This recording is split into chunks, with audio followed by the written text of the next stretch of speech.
Hello dear students, welcome back to my channel Physics SPC CBSE sample paper 2025 का code 042 question number 13 का solution. ये कुछ points हैं, पहले इन्हें रीड कर लेना। Assertion on increasing the current sensitivity of a galvanometer by increasing the number of turns may not necessarily increase its voltage sensitivity. तो ये ट्रू स्टेटमेंट है बेटा, कैसे समझता है। तो करंट सेंसिटिविटी का फॉर्मूला क्या होता है? Current sensitivity denoted by IS is equal to deflection per unit current. ये होता है formula, deflection of the needle per unit current. अब ये डिफ्लेक्टिंग टॉर्क NIAB और रीस्टोरिंग टॉर्क इक्वल होते हैं इक्विलिब्रियम वाली पोजीशन में गैल्वेनोमीटर में। तो यहां से अगर हम phi/I निकालें तो NAB/C, C टॉर्शनल कांस्टेंट होता है, N number of turns, A area of the loop और B magnetic field is equal to phi/I। और इसी को हम करंट सेंसिटिविटी बोल रहे हैं। तो करंट सेंसिटिविटी का जो फॉर्मूला आया IS, ये हो गया आपका, एक तो हो गया phi/करंट और एक हो गया NAB/C। अब समझो, अगर आप नंबर ऑफ टर्न्स बढ़ाओगे, नंबर ऑफ टर्न्स इंक्रीज कर रहे हो तो करंट सेंसिटिविटी इंक्रीज हो जाती है। तो ये वाली बात सही है, ट्रू है। तो इसमें ये लाइन बोली है, on increasing the current sensitivity of galvanometer by increasing the number of turns. तो यहां तक तो सही है। अब वोल्टेज सेंसिटिविटी के बारे में बोल रहा है कि increase the it's voltage sensitivity may not, लिख रहा है ना, may not necessarily increase its voltage sensitivity. लेकिन वोल्टेज सेंसिटिविटी बढ़े ऐसा कोई जरूरी नहीं है, नंबर ऑफ टर्न्स बढ़े तो। ये क्वेश्चन में बोल रहा है। तो देखो, वोल्टेज सेंसिटिविटी का फॉर्मूला क्या होता है? वोल्टेज सेंसिटिविटी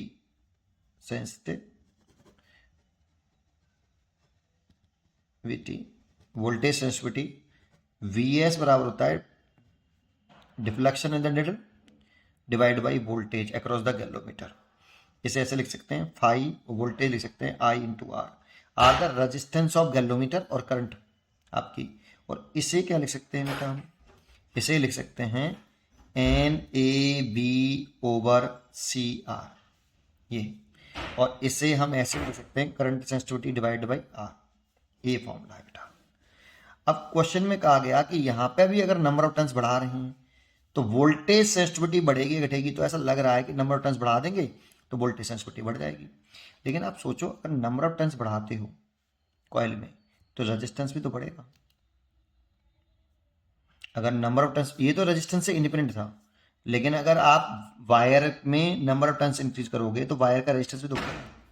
वायर का resistance R is equal to कितना होता है? ρL/, ऐसे।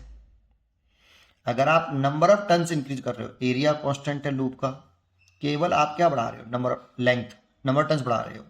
तो अगर आप N इंक्रीज करोगे, है ना, तो जैसे मैं एक एग्जांपल के तौर पे समझ लूं कि अगर मैं ये कहूं कि उसमें N टर्न है तो रेजिस्टेंस कितना होगा? तो रेजिस्टेंस होगा रो, और लेंथ लिख रहे हैं तो एक टर्न, मान लो उसमें N टर्न है तो N टर्न की लेंथ L है, N टर्न की लेंथ L है, और एरिया क्वेश्चन हो गया A, फर्स्ट हो गया। जैसे ही हमने इसमें 2N टर्न करे तो टर्न डबल करे तो N टर्न की लेंथ थी L, अगर हम 2N टर्न कर देंगे तो लेंथ हो जाएगी डबल 2L। तो नया रेजिस्टेंस जो होगा वो रो 2L/A, तो नया रेजिस्टेंस भी डबल हो जाएगा। ठीक है। अगर हम सेम वायर ले रहे हैं, सेम एरिया क्वेश्चन का ले रहे हैं, सेम मटेरियल का ले रहे हैं और नंबर ऑफ टर्न्स बढ़ा दे रहे हैं, तो अगर number of turns N length का, टर्न का लेंथ L है तो 2N लेंथ की टर्न की लेंथ 2L हो जाएगी, तो रेजिस्टेंस भी डबल हो जाएगा। तो इस वाली केस में अगर तुमने नंबर ऑफ टर्न्स डबल करी तो रेजिस्टेंस भी डबल हो गया, N डबल किया तो रेजिस्टेंस भी डबल हो गया। तो वोल्टेज सेंसिटिविटी पर कोई इफेक्ट नहीं पड़ा। तो वोल्टेज सेंसिटिविटी चेंज नहीं हुई, नॉट चेंज। एक एग्जाम्पल के तौर पर समझाया मैंने। यहां पे मैंने नंबर ऑफ टर्न्स बढ़ा दिए लेकिन वोल्टेज सेंसिटिविटी नहीं बढ़ी, तो इसका मतलब है कि ये वाला स्टेटमेंट ट्रू है, ये वाला स्टेटमेंट ट्रू है। क्योंकि on increasing the current sensitivity of galvanometer by increasing the number of turns, ठीक है, may not necessarily increase its voltage sensitivity, voltage sensitivity भी इंक्रीज हो ऐसा कोई जरूरी नहीं है अगर हम नंबर ऑफ टर्न्स बढ़ाएं तो बिल्कुल ठीक स्टेटमेंट है ना, क्योंकि नंबर ऑफ टर्न्स बढ़ाएंगे तो सेम प्रोपोर्शन में रेजिस्टेंस बढ़ेगा, और अगर ये दोनों सेम प्रोपोर्शन में बढ़ रहे हैं तो फिर उस वाली कंडीशन में वोल्टेज सेंसिटिविटी पर कोई इफेक्ट नहीं पड़ेगा नंबर ऑफ टर्न्स बढ़ाने का, ठीक है। दूसरा पार्ट है reason, the resistance of the coil of galvanometer increases on increasing the number of turns, तो ये बात तो सही है, अगर आप नंबर ऑफ टर्न्स बढ़ाओगे तो रेजिस्टेंस बढ़ेगा, तो ये भी ट्रू है। और जो रीजन है वो असर्शन का ट्रू एक्सप्लेनेशन भी है, करेक्ट एक्सप्लेनेशन भी है, इसीलिए if both assertion and reason are true and reason is the correct explanation of assertion, that means इसमें एक चॉइस हमें टिक करनी चाहिए। पढ़ते रहिए और खुश रहिए।